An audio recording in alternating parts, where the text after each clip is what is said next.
Hello friends, मैं हूं अर्पित और आपका स्वागत है लॉर्ड्स ऑफ लिटरेचर पर। दोस्तों, आज हम इंग्लिश के बेस्ट लिरिक पोएट पीबी शेली के बारे में बात करेंगे। पर्सी बिश शेली यानी पीबी शेली को इंग्लिश लैंग्वेज में one of the finest romantic poet के रूप में जाना जाता है।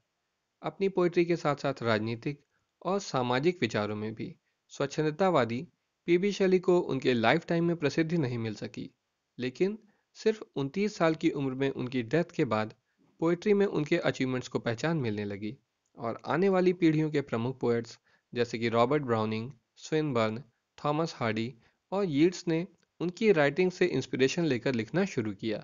तो आइए शुरू करते हैं कहानी एक ऐसे जीनियस की जिसकी ज़्यादातर राइटिंग्स उसके जीवन काल में इसलिए पब्लिश नहीं हो सकी क्योंकि वो राजनीतिक और धार्मिक मान्यताओं के विपरीत थी।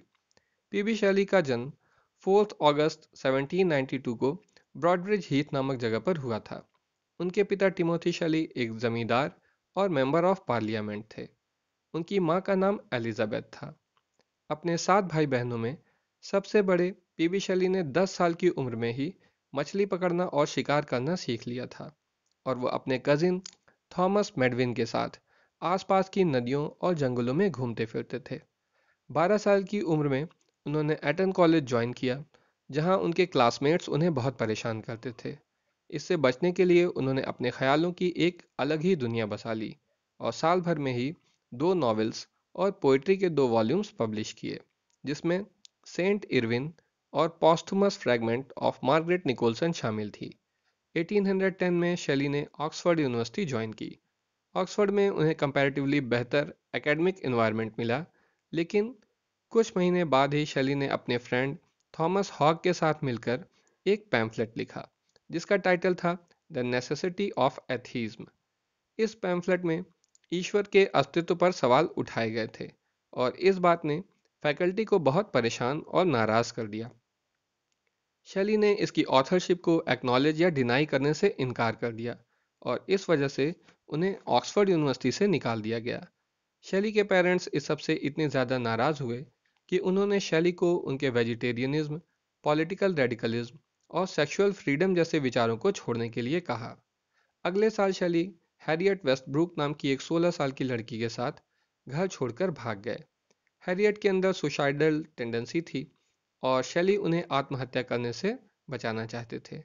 हालांकि दोनों साथ में भागे थे, लेकिन जल्दी ही शेली एलिजाबेथ हिचनर नाम की एक स्कूल टीचर में इंटरेस्टेड हो गए, जिससे उन्हें अपनी पहली मेजर पोएम क्वीन मैब लिखने की प्रेरणा मिली। पोइट्री के साथ साथ शेली ने पॉलिटिकल पैम्फलेट्स लिखने भी शुरू किए, जिन्हें वो hot air balloons, glass bottles और पेपर बोर्ड्स की मदद से डिस्ट्रीब्यूट करते थे। 1812 में उनकी मुलाकात अपने हीरो और फ्यूचर मेंटर विलियम गॉडविन से हुई, जो कि मशहूर रेडिकल पॉलिटिकल फिलोसफर थे। हालांकि शेली और हैरियट के संबंध तनावपूर्ण थे, लेकिन फिर भी उनके 2 बच्चे हुए। जून 1813 में जब उनकी बेटी एलिजाबेथ का जन्म हुआ, तो शेली 21 साल के थे।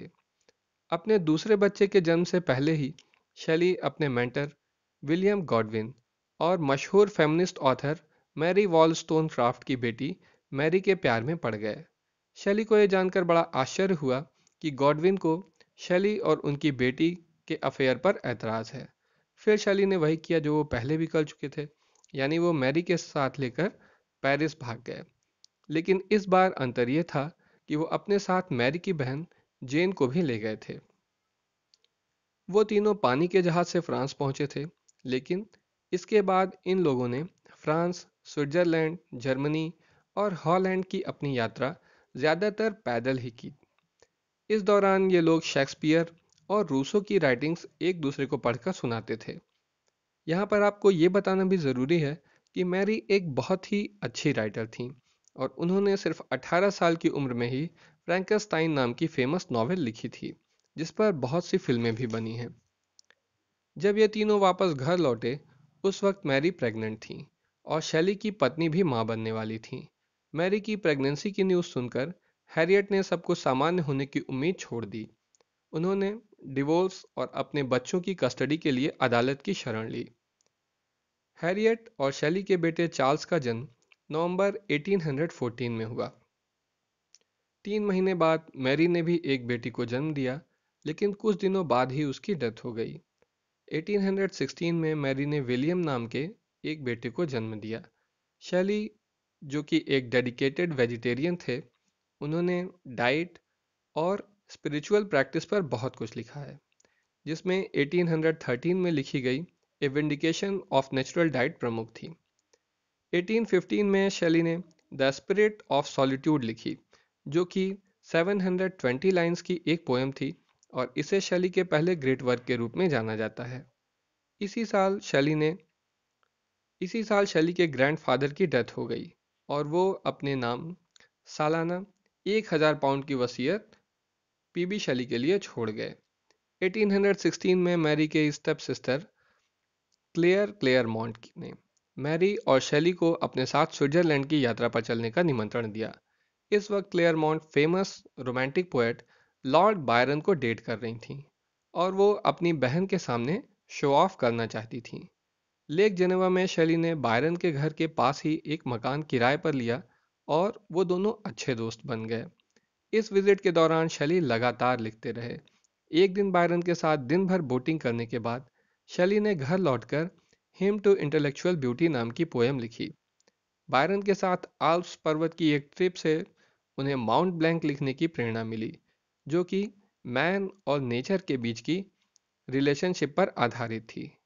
1816 की बारिश में जब शैली और मैरी वापस इंग्लैंड पहुंचे तो उन्होंने पाया कि मैरी की स्टेप सिस्टर फैनी ने सुसाइड कर लिया है। इसी साल दिसंबर में शैली की पहली पत्नी हैरियट ने भी आत्महत्या कर ली। कुछ हफ्तों बाद शैली और मैरी ने भी शादी कर ली और मैरी के पिता ने भी उनके रिश्ते को स्वीकार कर लिया। इसके बाद शैली और मैरी बकिंघमशायर के एक छोटे गांव मैरलोव में शिफ्ट हो गए। यहाँ शैली की दोस्ती जॉन किट्स और ले हंट से हुई। ये दोनों ही बहुत ही टैलेंटेड पोएट और राइटर थे। इन दोनों के साथ शैली को और बेहतर राइटर बनने में मदद मिली, क्योंकि इनका आपस का जो कन्वर्सेशन होता था वो इन सभी के लिए बहुत ही इंस्पिरेशन पैदा करता था। 1817 में शैली ने the revolution of the golden city लिखी। उनके पब्लिशर्स ने इसकी मेन स्टोरी लाइन का विरोध किया, जो कि सगे संबंधियों के बीच फिजिकल रिलेशंस पर बेस्ड थी। शैली को इसे एडिट करने और टाइटल चेंज करने के लिए कहा गया। 1818 में इसे द रिवोल्ट ऑफ इस्लाम नाम से पब्लिश किया गया। हालांकि इस पोएम के टाइटल से लगता है कि इसका सब्जेक्ट इस्लाम है, लेकिन वास्तव में ये पोएम सोशलिस्ट पॉलिटिकल थीम्स के साथ रिलीजन पर फोकस करती है। द रिवोल्ट ऑफ इस्लाम के पब्लिकेशन के कुछ समय बाद ही शैली, मैरी और क्लेयरमॉन्ट इटली चले गए। बायरन इस वक्त इटली में रह रहे थे और क्लेयरमॉन्ट उनकी बेटी एलेग्रा को उनसे मिलाने के लिए ले जा रही थीं। अगले कई सालों तक शैली और मैरी एक शहर से दूसरे शहर घूमते रहे। इसी दौरान वेनिस में उनकी बेटी क्लारा की डेथ हो गई और एक साल बाद उनके बेटे विलियम की भी डेथ हो गई। इसी समय शैली ने प्रोमेथियस अनबाउंड जैसा बेहतरीन लिरिकल ड्रामा लिखा था। ऐसा माना जाता है कि मशहूर poem Ode to the West Wind Shelley ने अपने बेटे विलियम की याद में लिखी थी। इटली के शहर लिवोनो में रहते हुए 1819 में शैली ने द सेंची नाम की बेहतरीन वर्स ड्रामा ट्रेजेडी लिखी। इसी साल उन्होंने पीटरलू मैसेकर के रिस्पॉन्स में द मास्क ऑफ एनार्की और मैन ऑफ इंग्लैंड जैसे पॉलिटिकल पोएम्स भी लिखी।